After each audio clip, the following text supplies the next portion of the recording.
Oj tak, pracy czeka mnie naprawdę wiele, bo jeśli chcę pokonać następnych bossów i zwiększyć swoje wpływy, potrzebuję się ulepszyć. Tak samo jak moją bazę. Wysyłam moje sługi na szybką misję, samemu zrzucając niepotrzebny lód do skrzyni. I nocy 52 ruszam zbierać surowce na nową bazę. Tak, na nową bazę. W sumie to na początku chciałem ulepszyć pierwszą bazę, tak by była bardziej użyteczna, ale po czasie stwierdziłem, że najpierw zbiorę surowce i wykorzystam dopiero co postawioną bazę w krainie centralnej jako nowe siedlisze. Także teraz czeka mnie sporo pracy.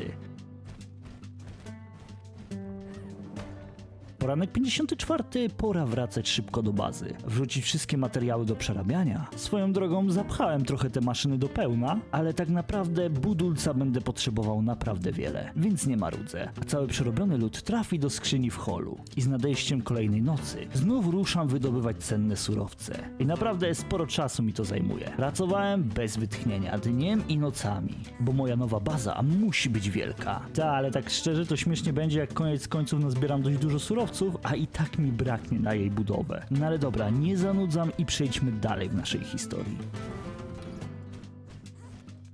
Pod koniec nocy 55 zabieram część już przetworzonych surowców i pora ruszać na mój nowy plac budowy. Ale fajnie by było też odzyskać jednego z moich koni. W końcu będę mógł stawiać stajnie i jakoś o nie zadbać. I z nastaniem dnia 56 zabieram się do roboty. Na początek rozbieram starą komnatę więzienną. Czyszczę cały front mojej działki ze starych zabudowań, drzew i skał, by gdy tylko nadejdzie noc, zacząć budować swój nowy hol. Tak w ogóle odkryłem piękną ceglaną podłogę, nawet nie wiem, w którym momencie ją odblokowałem, która na bank musi znaleźć się w moim zamku. Planuję już miejsce pod nowy warsztat, który będzie większy niż poprzedni. I żeby nie było, okna też będą w tym zamku. Ale jako, że zamek ma być wielki, to i przestrzeni w nim też będzie dużo. I fajnie by było, gdybym zrobił tak jak poprzednio, że mogę przechodzić z pomieszczenia do pomieszczenia. Filary w wielkich zamczyskach to podstawa. Przy okazji udekorują trochę mój zamek. A ja mogę zabrać się za rozbieranie reszty starych konstrukcji. I nie powiem, było trochę z tym zabawy na starcie,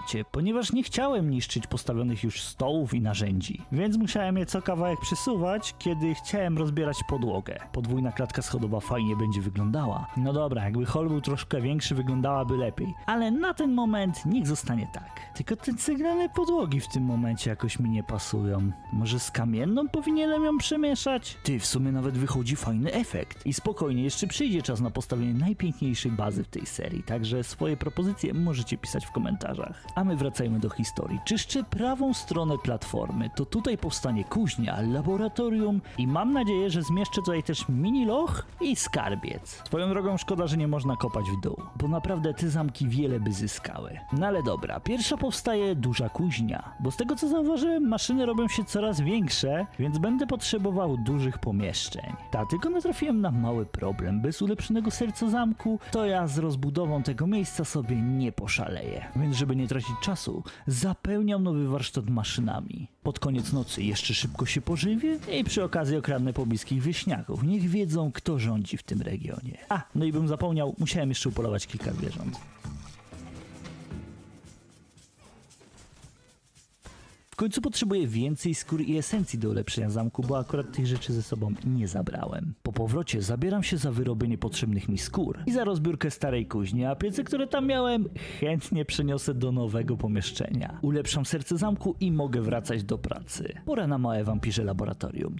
Tylko najpierw pozamykam resztę pomieszczeń, to by słońce za dniami tutaj nie przeszkadzało. I w sumie korytarz na piętrze też się przyda. A następnie przy nowym pomieszczeniu laboratoryjnym pora by postawić małe więzienie. Małe, skromne, ale na ten moment wystarczy. A resztę maszyn, jako że jeszcze nie posiadam wszystkich wyspecjalizowanych pokoi, upchnę w holu. A laboratorium razem z więzieniem na ten moment uważam za ukończone. Dlatego wejście do więzienia musiałem przesunąć, bo jakoś w laboratorium za mało miejsca było. Ale kiedyś może to pozmieniam. Dostawiam brakujące stanowisko kowalskie do mojej kuźni i zabieram się za dalszą część zamku. Bo ten wiszący korytarz, no umówmy się, nie wygląda najlepiej. Projekt projektuję mały ogród przy stawie wzdłuż holu i w planach na ten moment mam postawienie dużego skarbca. Plus przydałoby się pomieszczenie takie, wiecie, na różne przydasie. Dodatkowo stawiam masę kolumn. Dobra podstawa zamku to ważna rzecz. Ale czekaj, brakło mi kryształowego pyłu. Dobrze, że co chwilę znajduję jakieś kryształy po drodze, to mam jak dokończyć podłogę w skarbcu. A nocy 58 nadal walczę z niesfornymi chwastami i drzewami. Pozbywam się reszty starych zabudowań, by w tym miejscu móc postawić małe przejście. Plus zaprojektować w końcu piękną stajnię dla moich rumaków. No dobra, przyznam się, to pomieszczenie na ten moment dopiściłem na maksa. I szczerze mówiąc, bardzo mi się podoba. W przyszłości będę musiał swoją drogą znaleźć czas na ulepszenie reszty komnat. Ale musicie przyznać, że to co tutaj stworzyłem, no jest super. Ale dobra, wracajmy. Resztę nocy 58 poświęciłem na dokończenie skarbca. Postawiłem w niej pełno specjalistycznych skrzyń i regałów, dzięki czemu cały zgromadzony tutaj lód raz, że będzie porządnie posortowany, a dwa, pasywka skarbca da mi tą możliwość, że nie będę musiał nosić surowców do każdego stołu rzemieślniczego, żeby móc coś oczywiście wytworzyć, dzięki czemu oszczędzę naprawdę sporo czasu. Noc 59 przede mną, a mnie zaczyna lekko suszyć, więc pora opuścić zimne ściany mojego zamczyska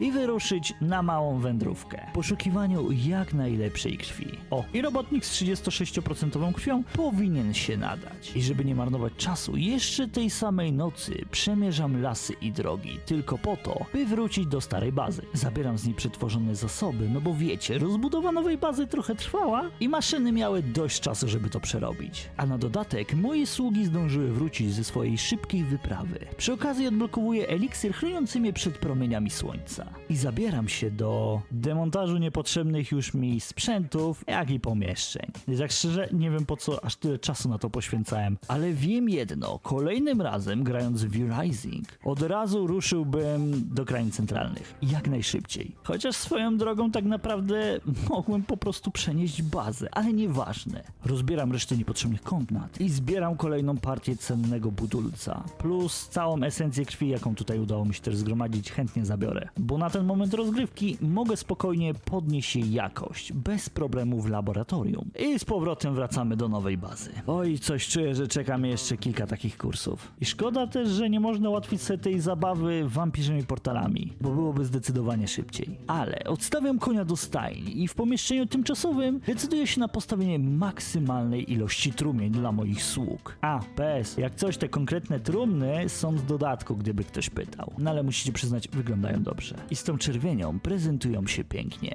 Dostawiam stół kaletnika i pracownię krawcowej. Tymczasowo w holu. No dobra, tak naprawdę to upchnę ją w małym śmietniczku tymczasowo. I w końcu przydałoby się też zaprojektować tymczasową komnatę dla mnie. Niech znajduje się na piętrze. Tylko jak widzicie, trumny z dodatku były ładne, a podłoga, no niestety jest paskudna. A na dodatek wszystko pięknie, ładnie, ale ametystu mi brakło na postawienie sobie dużej trumny. Ale nie ma tego złego, bo chociaż na donicę mnie stać. Swoją drogą ten olbrzym nie wygląda najlepiej, ale na ten moment niech zostanie. I nie powiem, bo brak ametystów to na ten moment mała niedogodność. A chciałbym jeszcze zapełnić wszystkie trumny. I klatki w moim oczywiście zamczysku. Więc nie ma co się dusić w tych murach za długo. I pora zrobić jakąś dłuższą wyprawę. Przy okazji fajnie by było też sprawdzić nowe miejsca. Strażnicy tej instancji nie są najmocniejsi. Ty, ale czekaj, coś tak jakby mnie paliło. Święte promienie? Oho, to jakaś nowa przeszkadzajka, z którą w przyszłości będę sobie musiał jakoś poradzić. Krwią uczonej nie pogardzę.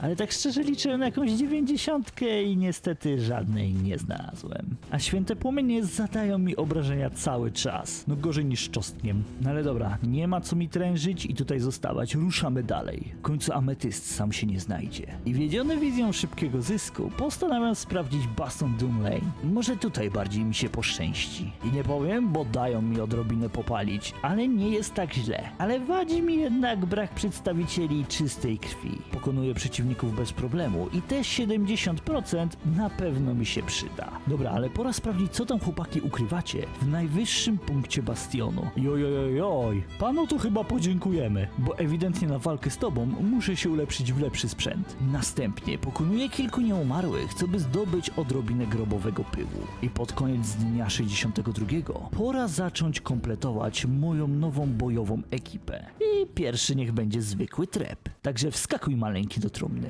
W międzyczasie zlecam pracę nad grobowym pyłem, bo nie znalazłem go za dużo i wracam do zabawy. A jakby tak zebrać całą bandę harcowników, ale takich różnych?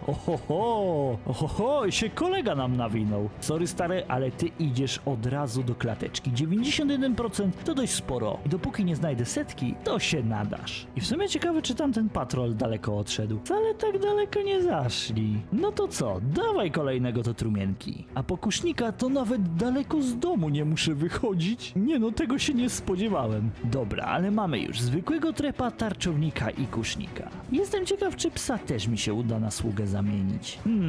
Niestety nie. Ale jest ładny i nie chciałbym go zabijać, bo jakoś nie mam do tego serca. Dlatego też posiedź maleńki trochę w klatce i coś w przyszłości z tobą wymyślę. Jestem ciekawy, czy jakość krwi wpływa na to, czy będą bardziej waleczni. W sumie możecie mi to napisać w komentarzach, a ja i tak kolegę chętnie ze sobą zabiorę. I została nam ostatnia trumna. Ją bym zostawił na coś specjalnego. I nie powiem, bo ostatniego gagatka szukałem dość długo. To nie mógł być byle kto, bo musiała być to jednak jednostka wyjątkowa. Na przykład wilkołak. No i lodowy Vincent na dokładkę mnie goni. I fajnie by było, gdyby wilkołak go pokonał. Ej, da się tak zrobić? I pięknie, Vincent, nie mogłeś trafić. Także jak dobrze pójdzie, będę miał 2 pieczenie na jednym ogniu.